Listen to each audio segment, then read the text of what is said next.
Yorobodi, village du département de Sandégué, région du Gontougo.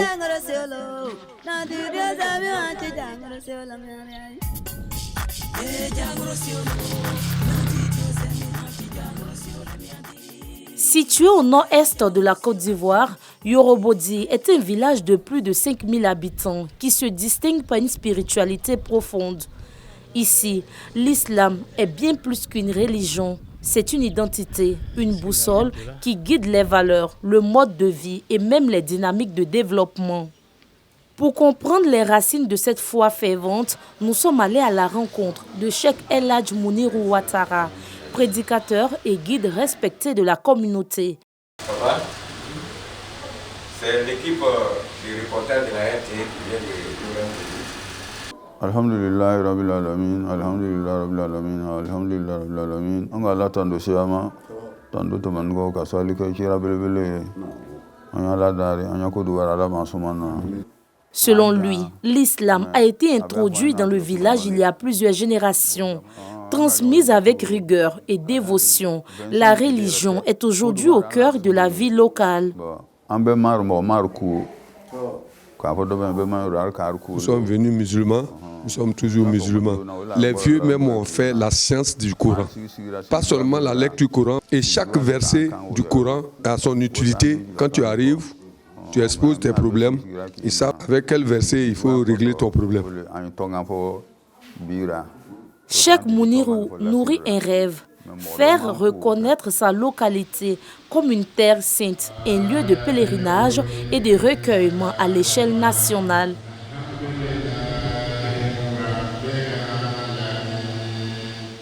Aux côtés de Mounirou Ouattara, figure emblématique du village, une autre personnalité incarne cette tradition religieuse, Cheikh Bema Ouattara. Absent lors de notre passage, ses descendants nous ont accueillis avec des bénédictions.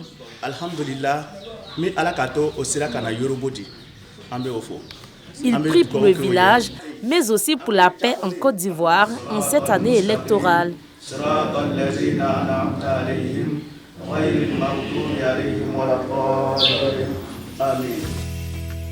À Yorobodi, il n'y a ni église, ni bar, ni hôtel. Pas de maquis non plus. Le quotidien des habitants s'inscrit dans la sobriété, le silence et la prière. Presque chaque quartier possède sa propre mosquée. Au cœur du village se dresse la grande mosquée, construite par les fils et filles de Yorobodi. Ce lieu emblématique abrite également les tombes des grands dignitaires religieux, des hommes de foi. Selon la tradition, ont marché pendant cette année pour rejoindre les lieux saints de l'islam. La tombe qui est ici, là, c'est notre grand-père qui était parti à la Mecque, premier dans Zanzan même, on peut dire, le Gontou Ozuka ici. Là. Il s'appelle le Bema Hedjira. La Bema Hedjira, quand lui partait là, d'ici à leur retour, là, ça fait au moins 7 ans pour revenir.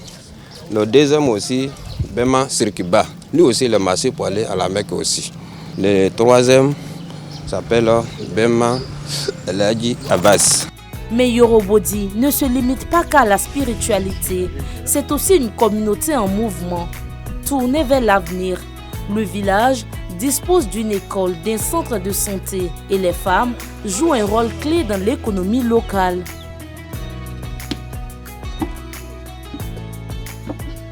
Le sous-préfet évoque les avancées enregistrées, mais aussi les défis à relever pour renforcer la visibilité et le rayonnement de Yorobodi. Nous ne pouvons que féliciter le chef de l'État pour toutes les actions entreprises pour la circonscription. Les projets de l'emploi jeune, le projet CD2 et aussi le fonds FACI. Yorobodi reste ce village enraciné dans la foi, fier de son passé et résolument engagé dans la construction de son avenir.